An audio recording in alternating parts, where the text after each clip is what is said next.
오늘은 판단하지 말라 그러나 분별하라 라는 제목으로 어린이 주일을 맞아서 함께 말씀 전하고, 가정에 또한 내 인생에 앞으로 남은 여정에 오늘 말씀을 좀 적용해 볼 수 있기를 간절히 소망합니다.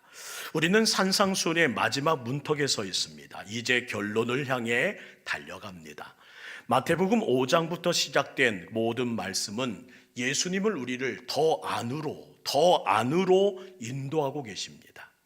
지난 말씀들을 한번 기억해 볼까요? 겉으로 보이는 의가 아니라 마음의 의로 더 안으로 들어가게 하십니다.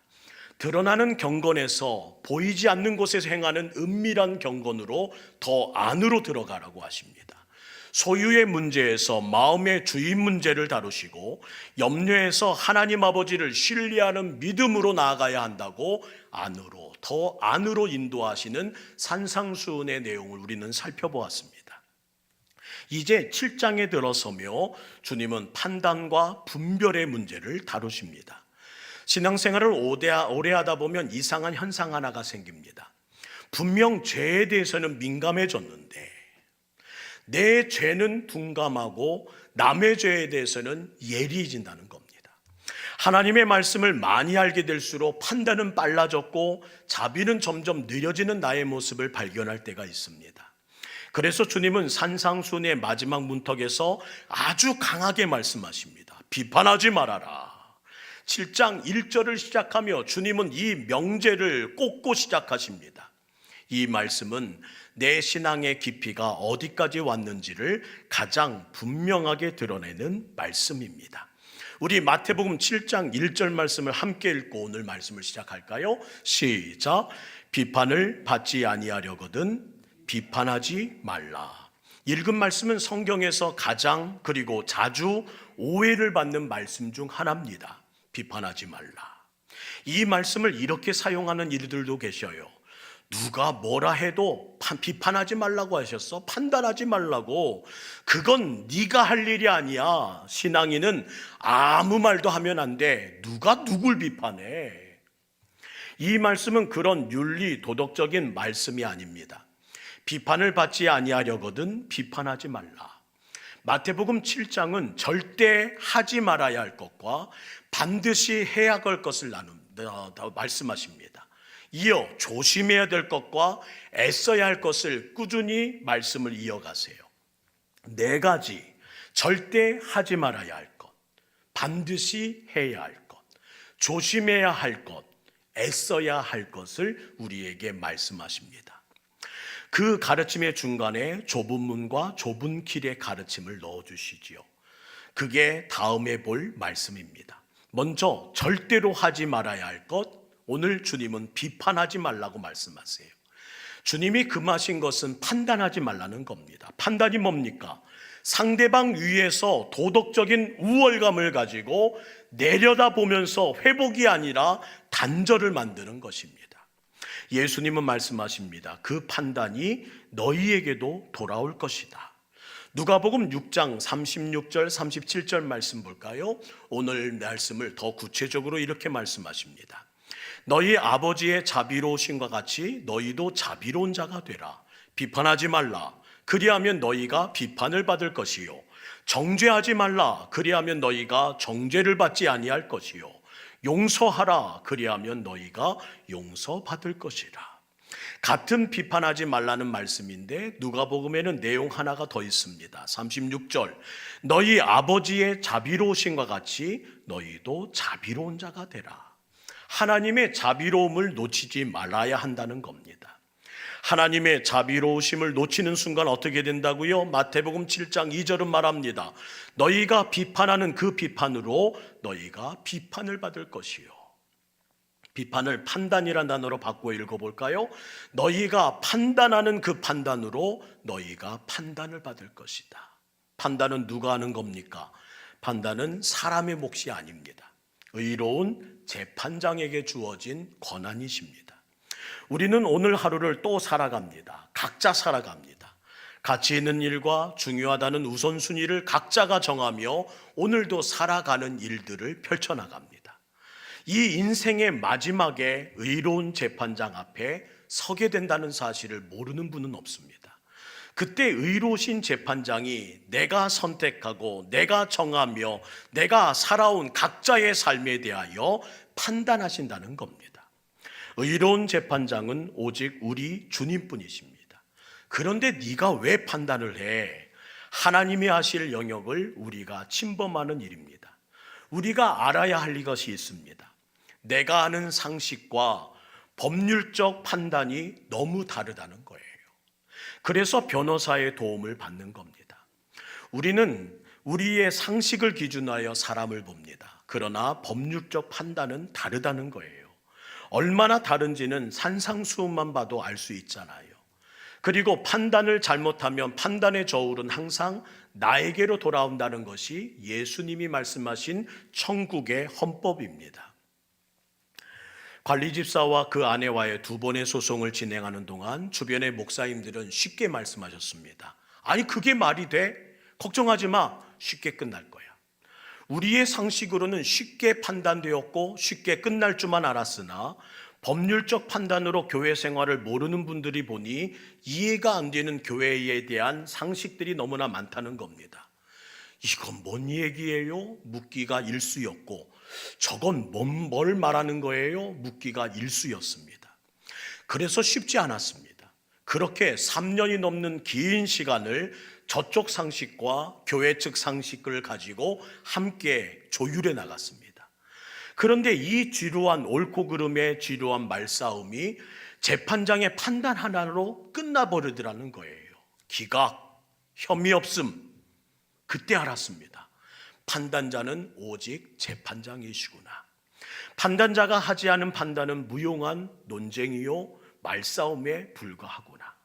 그러므로 판단하지 말라. 너희는 판단자가 아니다. 그리고 예수님은 아주 강렬한 비유로 우리에게 말씀하십니다. 티와 들보의 이야기예요. 3절부터 5절 말씀 보세요. 어찌하여 형제의 눈 속에 있는 티를 보고 내 눈 속에 있는 들보는 깨닫지 못하느냐? 보라, 내 눈 속에 들보가 있는데 어찌하여 형제가 말하기를 나로 내 눈 속에 있는 티를 빼게 하라 하겠느냐? 외식하는 자여, 먼저 내 눈 속에서 들보를 빼어라. 그 후에야 밝히 보고 형제의 눈 속에서 티를 빼리라. 이 장면은 마치 코미디의 한 장면 같습니다. 내 눈에 들표가 밝혀 있으면서 다른 사람의 눈에 있는 작은 티를 빼주겠다는 모습. 주님은 의도적으로 웃음이 나올 만큼 과장된 이야기를 이어가십니다. 왜요? 이게 바로 우리 자신의 모습이라는 겁니다. 여러분은 내 판단이 옳다고 생각하십니까? 왜 남의 티는 그리도 잘 보이는 걸까요? 이유는 감당합니다. 내 문제는 익숙하고 남의 문제는 낯설기 때문입니다. 우리는 자기 합리화에 능숙한 사람입니다. 나도 그럴 수밖에 없었어. 아니 상황이 그랬잖아. 내 의도와는 달랐다고. 그런데 남에게는 다른 잣대를 들이댄다는 거예요. 왜 저래?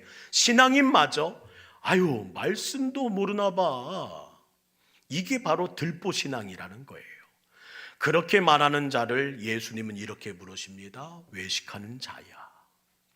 내가 정상이라고 생각하느냐? 여러분, 예수님이 가장 많이 쓰신 호칭 하나가 외식하는 자라는 호칭입니다. 그리고 가장 가슴 아픈 호칭이기도 하지요. 외식이 뭐예요? 겉과 속이 다르구나. 내가 널 보니 입으로는 거룩 그렇게 말하면서 마음으로는 그 모든 것 하나 준비되지 못한 자처럼 보이는구나. 거룩은 주님을 닮아가는 것입니다. 나를 닮았으면 분명 자비로울 텐데, 나를 닮았으면 저렇게 행하지 않을 텐데. 거룩은 찾아가는 싸움입니다. 예수님 말씀하세요. 위선자야, 먼저 내 눈 속에 있는 들보를 빼내거라. 이게 순서라는 거예요. 분별하라. 남을 고치기 전에 나를 보고, 남을 말하기 전에 나를 성찰하고, 남을 정죄하기 전에 내가 먼저 회개하라.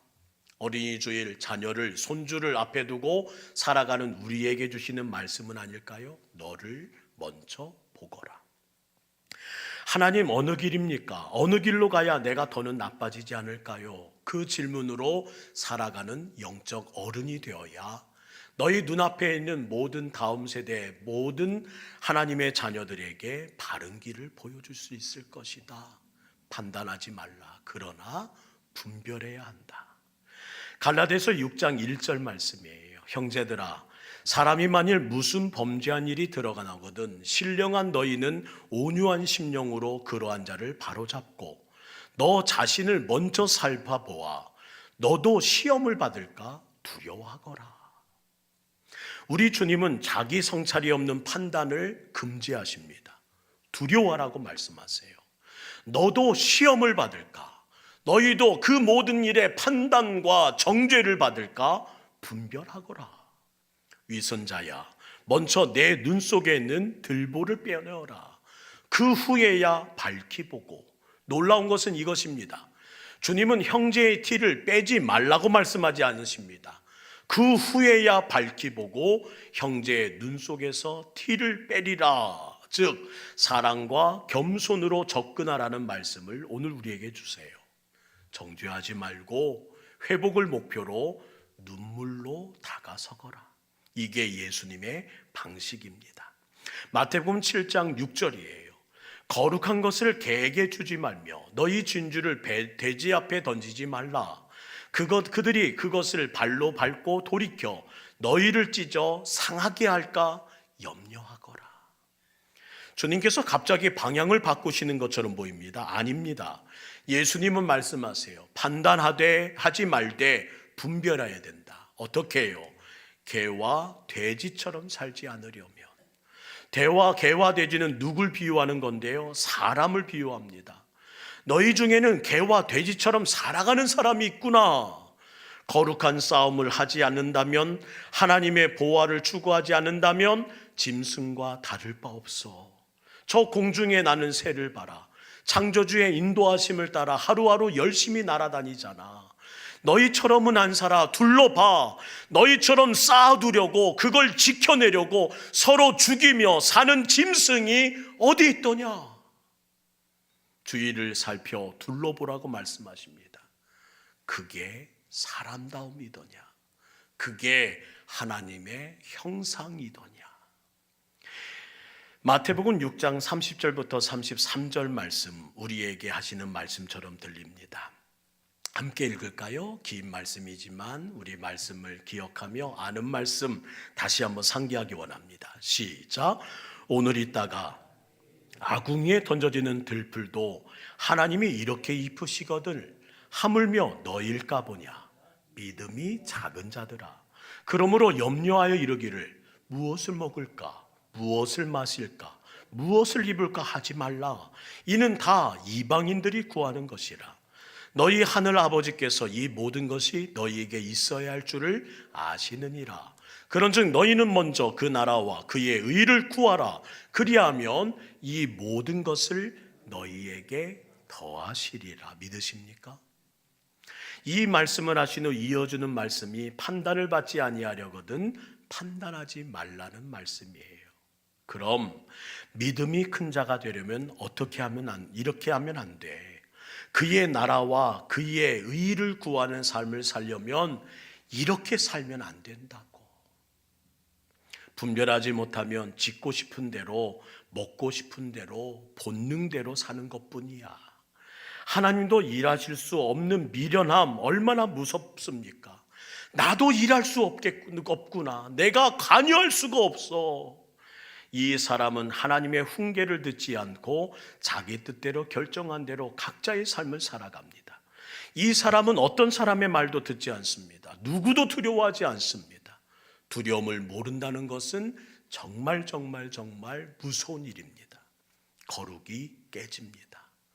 너희를 찢어 상하게 할까 염려하라. 분별이 필요한 오늘을 살아가는 우리에게 주시는 말씀 아닌가요? 주님은 그 방법을 가르치십니다. 함께 한 번 더 읽지요. 어떻게 하면 분별합니까? 어떻게 하면 다시 회복합니까? 마태복음 7장 7절부터 10절 말씀. 구하라. 그리하면 너희에게 주실 것이요. 찾으라. 그리하면 찾아낼 것이요. 문을 두드리라. 그리하면 열릴 것이니 구하는 이마다 받을 것이요. 찾는 이는 찾아낼 것이요. 두드리는 이에게는 열릴 것이니라. 너희 중에 누가 아들이 떡을 달라 하면 뱀을 주며 생선을 달라 하는데 뱀을 줄 사람이 있겠느냐? 예수님은 갑자기 기도의 자리로 우리를 데려가십니다. 절대로 하지 말아야 할 것, 비판, 판단, 이어지는 반드시 해야 될 것, 기도. 왜요? 주님이 말씀하시는 삶은 기도 없이는 다 불가능하기 때문입니다. 예수님은 우리를 계속 안으로 인도하십니다. 겉으로 보이는 의에서 마음의 의로, 드러난 경건에서 은밀한 경건으로, 소유의 문제에서 마음의 주인의 문제로, 염려에서 하나님 아버지를 신뢰하는 믿음으로 계속 안으로. 이걸 가능케 하는 방법은 오직 기도밖에는 없다는 겁니다. 이런 지혜로운 판단을 할 수 있는 힘, 기도다. 구하라, 찾으라, 두드리라. 이 세 동사는 점점 강해집니다. 구하라, 필요를 아뢰었습니다. 그런데 응답이 없어요. 찾으라, 적극적으로 움직였는데 응답이 없습니다. 두드리라 말씀에 포기하지 않고 했는데 응답이 없습니다. 여러분 중에서도 이렇게 응답 없어 속상한 분이 계시겠지요. 구했는데, 찾는데, 두드렸는데 왜 내겐 응답이 없으십니까? 조심스럽게 질문해 봅니다. 내가 구하고, 내가 찾고, 내가 두드렸으면 하나님은 반드시 해주셔야 하는 걸까요? 이 판단의 자리에서 내가 내려오는 길은 기도의 자리로 올라가는 수밖에 없다는 거예요. 점검하라, 분별하라. 내가 구하고 찾고 두드렸는데 왜 이 모양 이 꼴인지, 왜 이것밖에 안 되는지, 내 응답은 왜 더딘지, 개와 돼지가 구하는 땅의 것이 아니라 하나님이 원하는 거룩과 지혜함을 구하고 있는지를 다시 한번 기도해 보거라. 내가 잘못했구나. 내가 잘못 찾고 있었구나. 내가 잘못 두드리고 있었구나. 먼저 그 나라와 그의 의를 찾고 구하고 두드리란 말씀을 내가 잊고 살고 있구나. 마태복음 7장 11절이에요. 너희가 악한 자라도 좋은 것으로 자식에게 줄 줄 알거든 하물며 하늘에 계신 너희 아버지께서 구하는 자에게 좋은 것으로 주시지 않겠느냐. 먼저 그 나라와 그의 의를 구하고 찾고 두드리면 헛수고는 없어. 내가 다 좋은 것으로 채워줄 것이다. 예수님은 기도의 근거를 아버지에게서 찾으십니다. 너희가 악한 자라도 하나님이 우리를 버리시겠습니까? 기도는 상황을 바꾸기 전에 나를 바꿉니다. 남을 판단하는 내 눈이 눈물의 눈으로 바뀌게 하십니다. 나에게는 거룩한 것이 없습니다. 나는 거룩을 스스로 만들어낼 수 없습니다. 내가 가진 것은 죄악뿐이기 때문입니다. 그러므로 먼저 그의 나라와 그의 의를 구하고 찾고 두드리면 개와 돼지처럼 땅의 것만 추구하며 살지 않을 것이라고 말씀하십니다. 그래서 기도하는 것이에요. 제게는 없습니다. 그래서 주님이 주셔야 합니다. 저는 이방인처럼 살고 싶진 않습니다. 저는 개, 돼지처럼 살고 싶지 않습니다. 저는 의로운 재판장 앞에 설 때에 떳떳한 자로 서기를 소망합니다. 이제 예수님의 산상수훈의 핵심을 한 문장으로 요약하세요. 12절입니다. 그러므로 앞에 모든 문장을 받는 말씀이지요. 그러므로 무엇이든지 남에게 대접을 받고자 하는데도 너희도 남을 대접하라. 이것이 율법이요 선지자니라. 대접을 받고자 하는 대로 무슨 의미일까요? 이것이 뭐래요? 율법이요 선지자라. 마태복음 22장 36절부터 40절 말씀에 동일한 말씀이 또 한 번 등장합니다.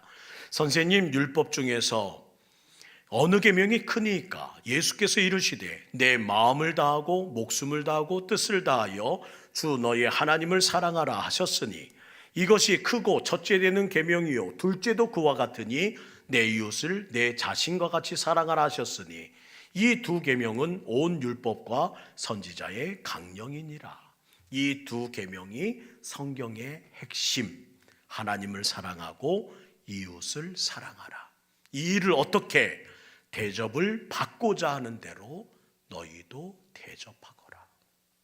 여러분, 본문의 마지막 말씀은 단순한 윤리가 아닙니다. 여러분이 받은 대접 중에 가장 기억에 남는 대접이 무엇인가요? 그 대접 받은 그 감동으로 여러분도 대접하며 사셨으면 좋겠습니다. 제 기억에 남는 장면이 하나 있습니다. 명절을 맞아 큰 아버지 댁을 방문했어요. 그날은 이전의 방문과는 좀 다른 방문이었습니다. 제가 목사 안수를 받은 후 첫 방문이 하는 시기였습니다. 제가 큰 댁으로 들어서는데 마중 나오신 큰아버지께서 소리치면서 들어가셨습니다. 윤명이가 왔어요. 온 가족들이 환영하면서 저를 맞아주셨지요. 그러자 할머니께서 윤명이가 왔다고 하면서 우리 목사님 어서 오세요 하면서 그냥 버선발로 문 밖까지 날아와 저를 꼭 안아주시는데 저보다 체구가 참으로 작으신 할머니셨거든요.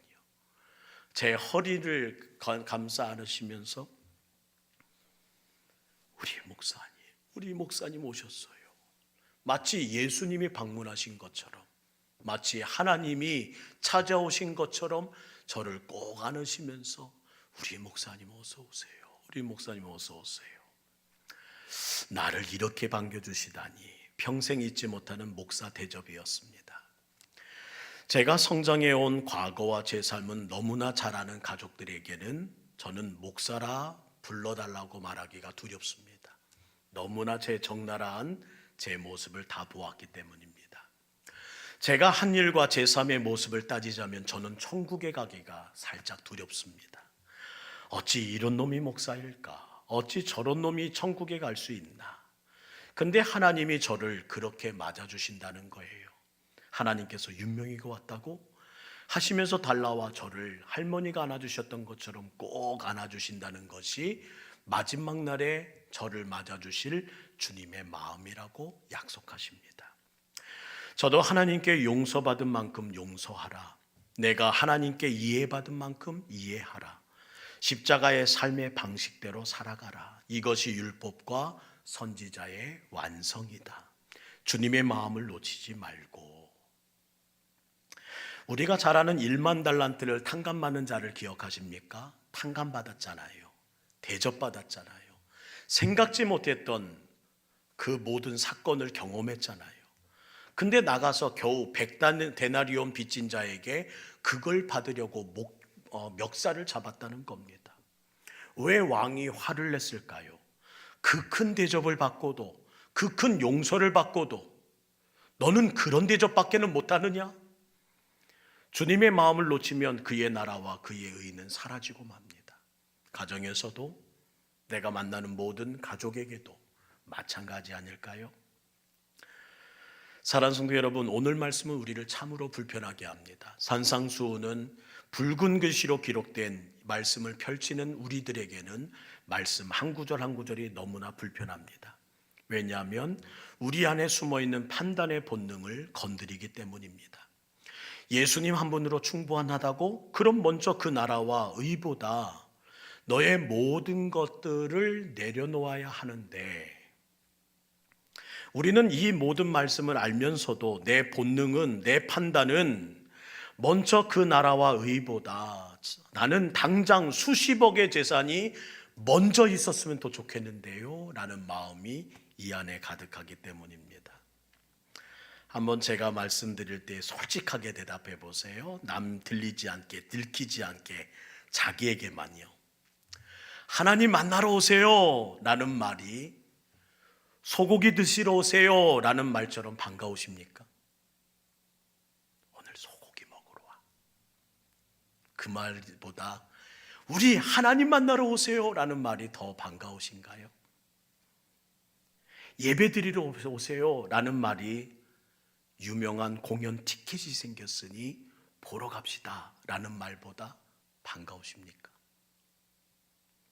이 불편함으로 앞에 서는 것이 치유의 시작입니다. 주님, 내 마음에는 의가 없습니다. 사랑이 없습니다. 주님의 사랑을 그래서 구하고 싶습니다. 제게는 아무것도 없습니다. 그래서 주님이 주셔야 합니다. 주님이 주시지 않으면 저는 개 돼지만도 못합니다. 내가 하나님께 용서받은 만큼 용서하게 하시고, 내가 하나님께 이해받은 만큼 이해하게 해 주십시오. 5월 한 달 자녀를 해 판단하지 말고 내가 부모의 삶의 모습을 분별해 나가게 하시고, 나로 하여금 주변에 있는 많은 영혼들에게 상처가 아닌 주님의 사랑을 흘러보낼 수 있는 통로가 되도록, 내 살아온 여정보다 남은 삶이 얼마나 될지 모르는 이때에 더 분별하고 더 이해하고 더 사랑하고 더 값진 가치를 위해 살아갈 수 있도록 도와주소서. 우리 이렇게 5월을 시작하는 삶이 되었으면 좋겠습니다.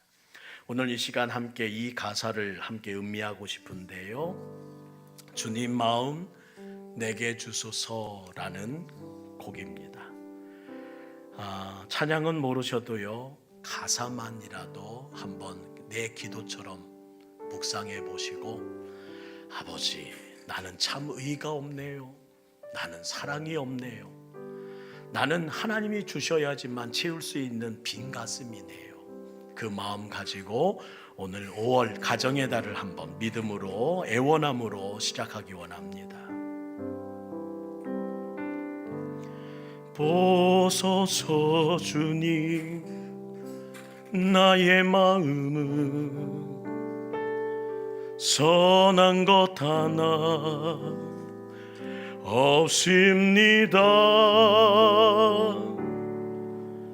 그러나 내 모든 것 주께 드립니다. 사랑으로 안으시고 날 새롭게 하소서. 보소서 주님, 나의 마음은 선한 것 하나 없습니다. 그러나 내 모든 것 주께 드립니다. 사랑으로 안으시고 날 새롭게 하소서. 주님 마음 내게 주소서. 내 아버지, 주님 마음 내게 주소서. 나를 향하신 주님의 뜻이 이루어지도록 주님 마음 내게 주소서. 주님 마음 내게 주소서. 주님 마음 내게 주소서.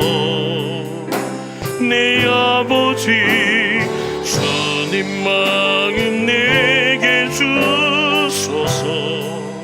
나를 향하신 주님의 뜻이 이루어지도록 주님 마음 내게 주소서. 우리 이 시간 함께 기도합시다. 하나님, 내 마음에는 의가 없습니다. 사랑이 없습니다. 말로는 수없이 반복하지만 우리들은 자녀들을 판단하고 가족들을 판단하고 또한 분별치 못한 언어의 폭력과 마음의 무심함으로 살아가는 것은 아니지요. 그래서 주님의 마음을, 주님의 사랑을 구합니다. 제게는 그것이 없어 주님이 주셔야 합니다. 주님이 주시지 않으면 저는 개와 돼지만도 못한 자입니다. 내가 하나님께 용서받은 만큼 용서할 수 있도록, 내가 하나님께 이해받은 만큼 이해하는 자가 되도록 주여 도와주소서. 이 불편한 내 현실 앞에 서는 것이 치유의 시작임을 잊지 마시고, 오늘 5월을 맞아 치유가 시작되는 오늘 성결한 예배가 되기 원합니다. 우리 함께 기도하겠습니다. 사랑의 하나님, 아버지 하나님의 거룩한 은혜로 이 모든 예배에 하나님 설 수 있도록 도와주시옵소서. 나의 모든 삶에 주님의 마음을 알게 하시고, 주여 내게 없는 그 의로움을, 내게 없는 사랑을, 내게 없는 용서를, 내게 없는 이해심을 하나님 갖도록 도와주시옵소서. 성령 하나님, 우리의 모든 모습은 갈수록 판단에 민첩하고 내 죄는 보이지 않으며 내 틀보는 보이지 않아도 하나님 자식의 티는, 하나님 타인의 티는 너무나 잘 보이는 것이 우리의 현실이 되어 임수를 열면 정죄하고 사랑한다는 마음으로 전하는 모든 것들이 하나님 상처가 되어 떠나게 하고 등지게 하고, 또한 살아가는 모든 삶에 하나님의 거룩한 마음이 아닌 하나님 상처와 흔적과 상흔을 남기는 것이 우리의 삶의 모습이었음을 고백합니다. 구하라, 찾으라, 두드리라, 이 모든 것이 다시 한번 가능케 하는 기도의 힘임을 믿사오니 5월을 시작하는 첫 번째 가정의 날을 맞는 우리들 다시 한번 기도하게 하시옵소서. 판단과 하나님 그 모든 정죄를 하나님 멈추게 하시고 오히려 분별하며 하나님의 뜻을, 하나님의 마음을 알아가는 삶이 될 수 있도록 주여 도와주시옵소서. 당장 예배 후에 만나는 소중한 자들에게 하나님 고백하게 하시고 하나님 마음을 전할 수 있도록 도와주시어서 하나님이 원하셨던 그 모든 주님의 형상, 주님의 자녀다움, 주님의 교회다움, 주님의 거룩한 마음을 알고 있는 하나님의 거룩한 구원받은 자의 삶을 살아낼 수 있는 오늘이 되도록 주여 도와주시옵소서. 오늘도 주님 다시 한번 우리 자녀에게, 손주에게 다가가 손을 내밀고 판단이 아닌 분별력을 가지고 저들의 인생을 하나님 온전히 살아가며 내 우선순위를, 내 삶의 가치를, 내 삶의 사명을, 내 삶의 소명을 바로 알고 하나님 그 자리를 지키는 우리의 삶이 되길 원합니다. 이끌어 주시고 도와 주옵소서. 예수님의 이름으로 간절히 기도드리옵나이다. 아멘.